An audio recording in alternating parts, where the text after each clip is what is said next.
14वें अध्याय में 3 प्रकार के गुणों का वर्णन है। कर्मणः सुकृतस्याहु सात्विकं निर्मलं फलम् रजसस्तु फलं दुःखम् अज्ञानं तमसा फलम्। मनुष्य देवलोक से आया है या इसी मनुष्य के मृत्युलोक से आया है, इसका पता उसकी वाणी से और उसके व्यवहार से लग जाता है कि जो व्यक्ति की मधुरी वाणी हो, किसी का मन ना दुखे, इसका ध्यान रख करके जो बात बोलता हो, समझ लेना चाहिए कि वो स्वर्गलोक से आई हुई आत्मा, जिसके व्यवहार से किसी को भी कष्ट ना हो, समझ लेना चाहिए कि वो व्यक्ति स्वर्गलोक से आया है।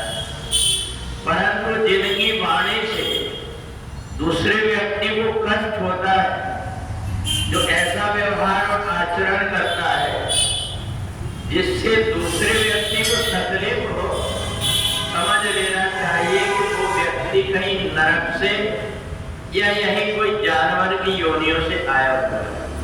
कितना भी उसको बदलने की कोशिश करो, वो कहीं भी जाकर के जन्म ले ले, किसी परिवार में भी जाकर के जन्म ले ले, परंतु मिटे न कठिन स्वभाव, उसका जो स्वभाव है वो बदलता नहीं, मिटता नहीं।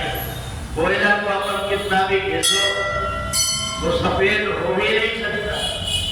तो इसलिए फिर अर्जुन ने भगवान से पूछा कि आप मनुष्य शरीर प्राप्त करके करें क्या? तो भगवान ने कहा ये मनुष्य शरीर में 2 चीजें एक साथ रहती है। एक तो व्यक्ति का प्रारब्ध रहता है, पहले जन्म का जो उसने पुण्य कर्म किया, ये मनुष्य लोक में आकर के एक व्यक्ति मदिरा की तरफ, जुआ की तरफ भागता है और एक व्यक्ति परमात्मा की तरफ भागता है। ये दोनों उसके प्रारब्ध है। उसने जो कुछ भी प्रारब्ध कर्म किया उसके पैर अपने आप उधर तरफ जाते हैं। जहाँ कहीं कोई सत्संग हो रहा हो, जहाँ कोई परमात्मा की भक्ति हो रही हो, जिसके पहले जन्म के पुण्य है, उसका मन अपने आप वहां चले जाता है। किसी कारणवश उसको समय नहीं मिल रहा हो, परंतु उसका मन वहीं लगा रहता है। जब कभी व्यक्ति कुछ बात ऐसी सुनता है, जब तक कि वो थोड़ा बहुत बैठ करके परमात्मा का नाम नहीं ले लेता, 2 अगरबत्ती लगा करके परमात्मा का हाजिरी नहीं लगा देता, तब तक उसका मन नहीं मानता। तो उस व्यक्ति को देख करके समझ लेना चाहिए कि वो चलती फिरती मूर्ति इस पृथ्वी लोक की विभूति है।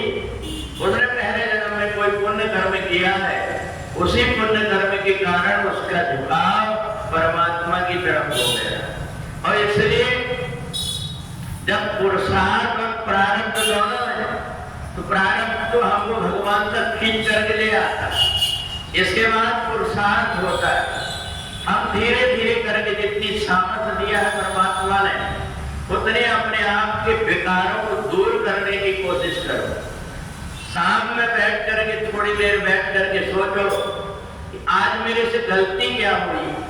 उन गलतियों को जो सुधार लेता है, वो व्यक्ति उन गलतियों से अलग होकर के फिर से देवता बन जाता है। तो इसलिए हर व्यक्ति दूसरों की तरफ देखता उसमें कमी क्या है, परंतु सज्जन व्यक्ति अपनी तरफ देखता है कि मेरे अंदर कमी क्या है, उस कमी को दूर करने की कोशिश करता है। ये 3 प्रकार के गुणों भी यही करते हैं। अगर हम अच्छे कर्म में लग जाएंगे तो हमारी बुद्धि निर्मल हो जाएगी, सत्वगुण हमारे मन में आ जाएगा। ये पुरुषार्थ करके होता है। प्रारब्ध तो हमारा जो कुछ भी है वो हमें परमात्मा तक ले आता है। कहने का मतलब कि ये जो हमारे पैर है, चरण है, ये परमात्मा के मंदिर तक हमको ले जा देते हैं, परंतु हमारे जो आचरण है, जो व्यवहार है, वो परमात्मा तक ले जा देते हैं। तो इसलिए हमें ध्यान रखना पड़ेगा कि चरण से चल करके हम केवल मंदिर तक जा सकते हैं, परंतु वहां जाकर के हमारा आचरण हमने बदल लिया तो हम परमात्मा तक तीनों गुण करते हैं।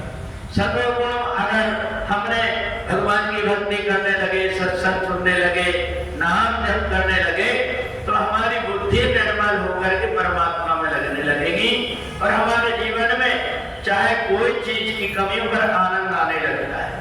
रजोगुणी व्यक्ति कितना भी धन जोड़ ले, अरब खरब लक्ष्मी उदय अष्टक राज, कितना भी धन जोड़ ले और वो चाहे कि मैं आत्मा में शांति मेरे को हो जाए, उसको नहीं हो सकती।